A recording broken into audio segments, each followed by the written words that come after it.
What's up sa inyo mga kapito? What's up sa inyo mga kabowlers?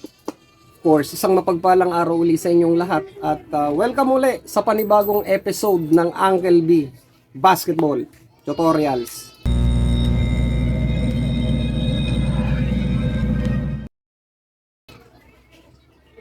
Maraming mga videos pa rin, maraming mga scenarios tungkol sa tinatawag na ball return to the backcourt ang lumalabas sa Facebook, sa social media, at nagkakaroon ng mga paghahati-hati ng mga kuro-kuro, yung mga opinion ng mga referees nagkakaiba-iba pagdating doon sa mga comments. Mabasa naman natin yan sa Facebook.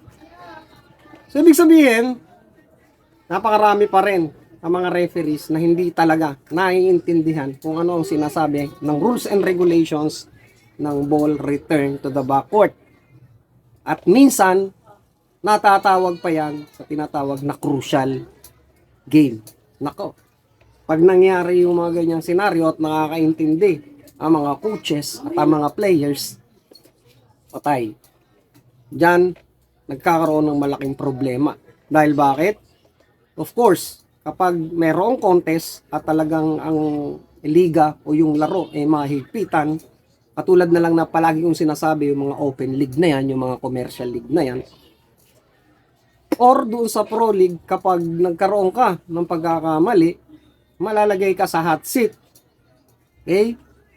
At madalas talaga, sa experience ko, may mga nakikita ko mga kasama kong referee na nakakatawag minsan ng mga violation na ganyan, ball return to the backcourt, or hindi natatawagan, nagkakaroon ng problema. Okay? Ay nahihinto ang laro, at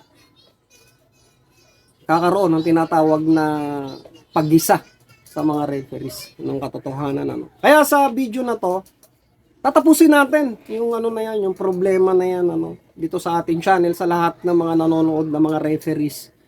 Mga kabaro natin dito sa YouTube channel ni Uncle B, tatapusin natin ang problema na yan. Okay?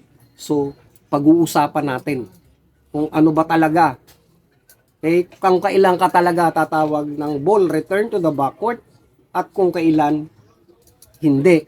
Okay? So, para maiwasan natin ang mga problema. So, bago tayo pumunta dyan sa topic natin na ball return to the backcourt, mga kapito, lagi kong ina-advise sa inyo na during pipito tayo ng foul or ng violation, okay, dito tayo sa violation, pipito tayo. Make sure na nakita talaga natin yung buong aksyon. Okay? Doon tayo magre-respond. Tingnan muna natin ang buong aksyon. Okay? Huwag tayong maging isang reactionist. Okay? O yung pipito tayo dahil may reaction tayo.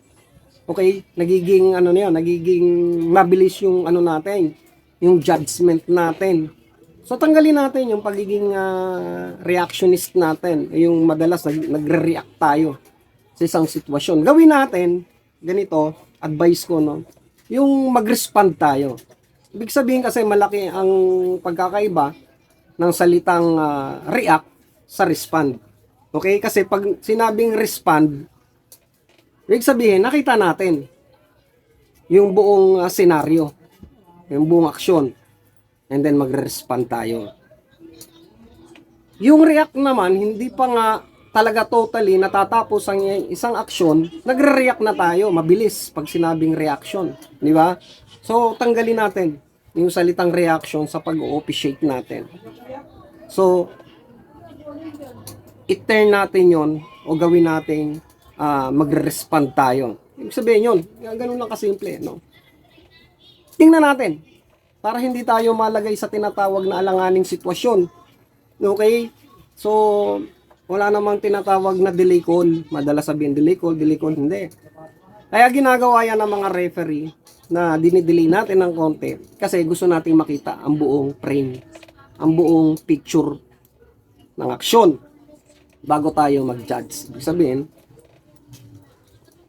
mag-judge na tayo dahil nakita na natin yung buong aksyon Di ba? Hindi katulad nung hindi pa nga tapos talaga yung buong aksyon, nagre-react na tayo. Okay mga kapito, ngayon, sige, balikan natin, tapusin natin ang tinatawag na controversial na ball return to the backcourt. So may mga ano tayo rito, may mga videos tayo rito galing sa social media, okay, ng Facebook, at ipapakita natin rito, mayroon tayong 8, okay, 8 ano rito, videos na pag-uusapan natin at kung bakit tinatawag na ball return to the backcourt or at yung may video rito na sasabihin natin bakit hindi.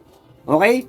So ngayon, para matutunan natin at matapos na natin ang tinatawag na controversial na issue na yan sa ball return to the backcourt, of course, alamin natin ang buong katotohanan doon sa rules and regulation. Okay? Ano bang sinasabi ng rules? Kasi minsan sobrang ginagawa natin complicated yung mga sitwasyon eh. Nagbabasa tayo ng rules and regulations tapos hindi natin alam kung paano i-apply yun kasi ginagawa natin complicated yung sitwasyon.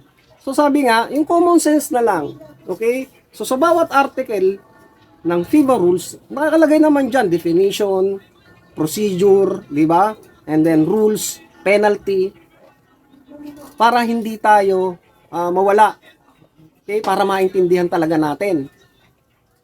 Okay mga kapito, ngayon syempre sa ball return to the backcourt, alamin natin ang tinatawag na rules na yan. Ano ba ang rules ng ball return to the backcourt na nakasulat sa OBR, tinatawag na Official Basketball Rules ng FIBA. So ito, maliwanag na sinasabi, ang rules dyan ay a team which is in control of a live ball in its front court, yan may not cause the ball to be illegally returned to its backcourt. Okay, yun ang English. Yan, Tagalogin natin. Okay. Halimbawa, ang isang team, okay, na merong control ng bola doon sa kanilang front court, sa front court nila, no?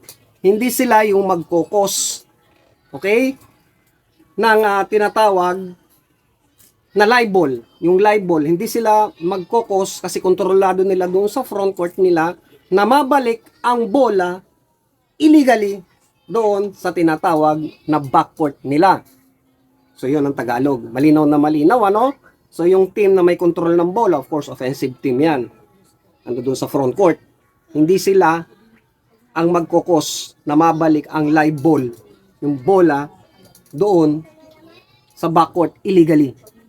Ayun So, yun lang. Doon lang tayo mag-focus mga kapito. Wala na tayong ibang pagpapukusan. Yung rule lang. Yung rules mismo. Okay? So, ngayon, intindi din natin yung rules. Ang problema, pagdating sa loob ng basketball court, hindi natin may apply ng tama. Okay? Kasi nga, hindi natin talaga intindido yung tinatawag na rules and regulations. Maraming mga referees na magaling, umano na yan, magaling naharapin na yung mga ganyang senaryo sa mga sitwasyon sa mga experience na. Okay? Ibig sabihin, kailangan malaman muna nila o kumbaga kailangan na mangyari muna sa kanila, karoon sila ng mga problema muna bago nila ma-adapt yung rules and regulations na to. Which is sa panahon natin ngayon, sa era ngayon, hindi na ganoon. Okay, bakit? Kasi ayan na yung rules and regulations given na yan Andyan na, nakasulat na So pag pinag-aralan natin yan, madali nang i-apply yan dun sa loob ng basketball court kasi iniisip mo na yan na ito pala ang ball return to the backcourt. Yung offensive team pala, pag naka-establish na yung position nila doon sa front court nila, kailangan hindi sila ang mag-cause. Okay? Yung kontrolado na nila ang bola doon sa front court nila, hindi sila yung mag-cause na bumalik ang bola doon sa backcourt illegally. Yung pala, yung tinatawag na backcourt violation. Huwag na tayo mag-isip ng kung ano-ano. Mga components na yan, okay? Yung player, yung bola. So, hindi na. Huwag na tayo mag-isip. Basta yun na lang yung rules. Okay? Ngayon, magbigay tayo ng isang senaryo. Yung video na to. Okay? So, panoorin natin. Ilalagay natin dyan. Okay? Ito. Video number 1 na to. So, i-play natin.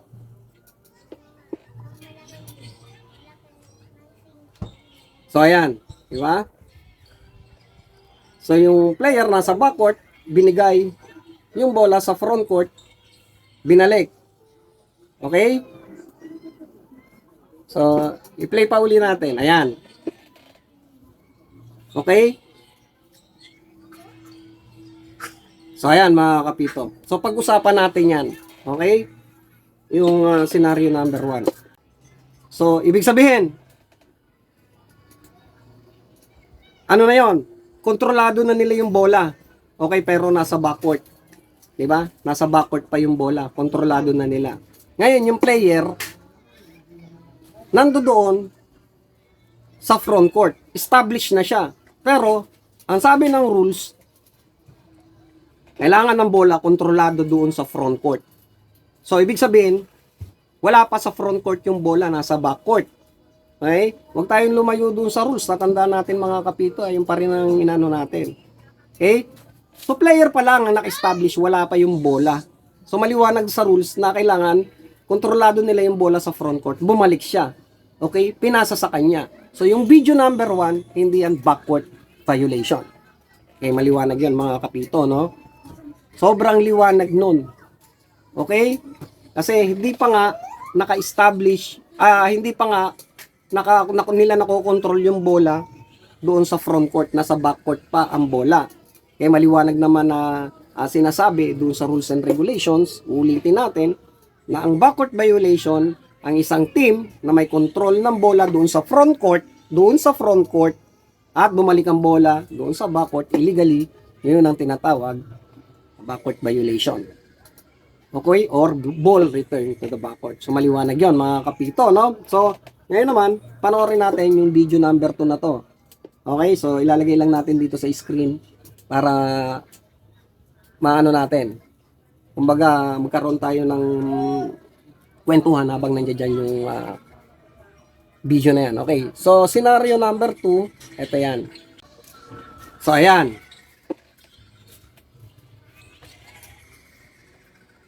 So, i-play uli natin para mas maliwanag sa lahat. So, yung player, si player A1, nandoon na sa backcourt. Doon siya nag-inbound. Okay? So, ibig sabihin, yung bola nasa backcourt, doon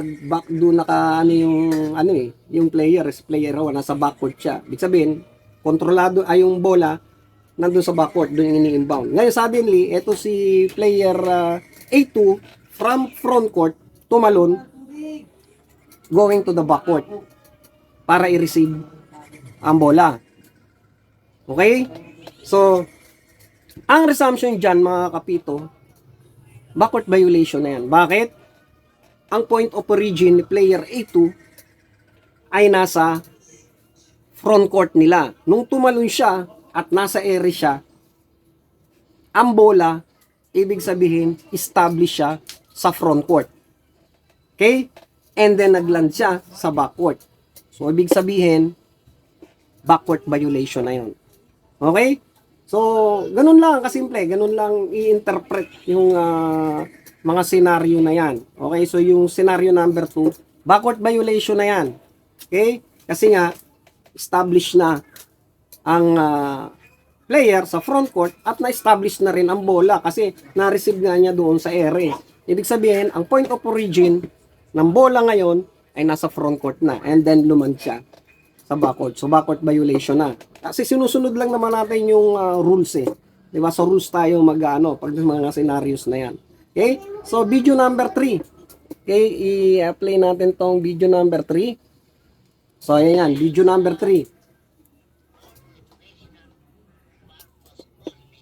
Ayan.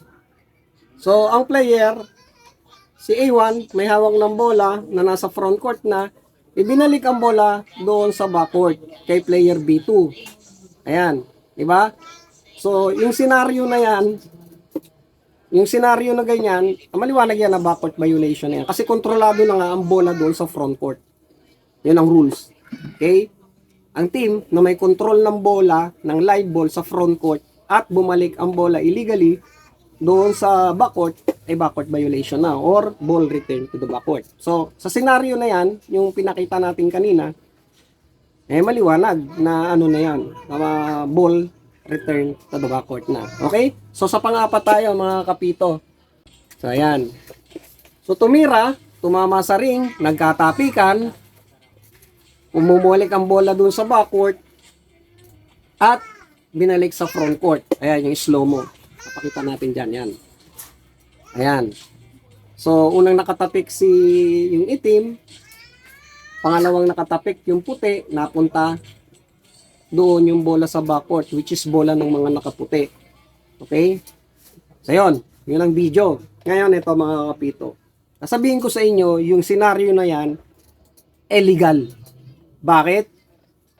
Kasi, balik ulit tayo doon sa rules. Sabi ng rules, paulit-ulitin natin, ang team na may control ng live ball sa kanyang front court at nag-cause ang team na to ng bola bumalik doon illegally sa backcourt, yun ay ball return to the backcourt. Sa senaryo na to, hindi na violate yung rules na yan. Bakit?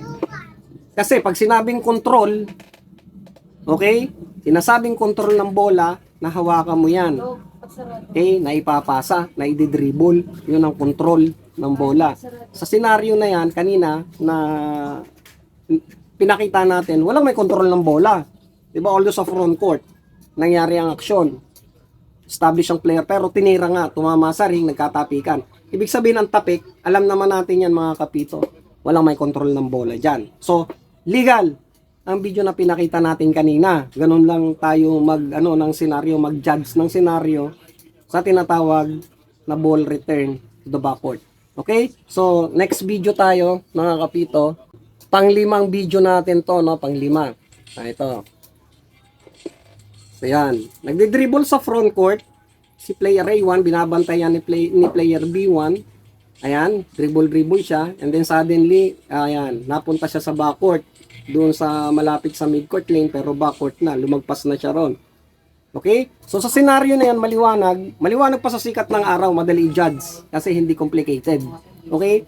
So sa ganung senaryo, ball return to the backcourt na yun. Violation na yun, backing violation na yun. Okay? Backcourt violation na yun mga kapito. So maliwanag yun. Okay? So punta naman tayo sa pang-anim na video. So ito ang pang-anim na video. Ayan. O, yan. Ang bola, nasa backcourt pa. Diba? Pinasa ni player A1 sa kasama niya kay player A2. Kung saan si player A2 nasa front court na, and then bumalik doon sa backcourt nila. Katulad ng kaninang scenario number 1 natin. Okay, same scenario lang yan. Yung pinakita nating video. So, legal yan. Kung tayo tatawag ng backcourt violation dyan, tayo pipito.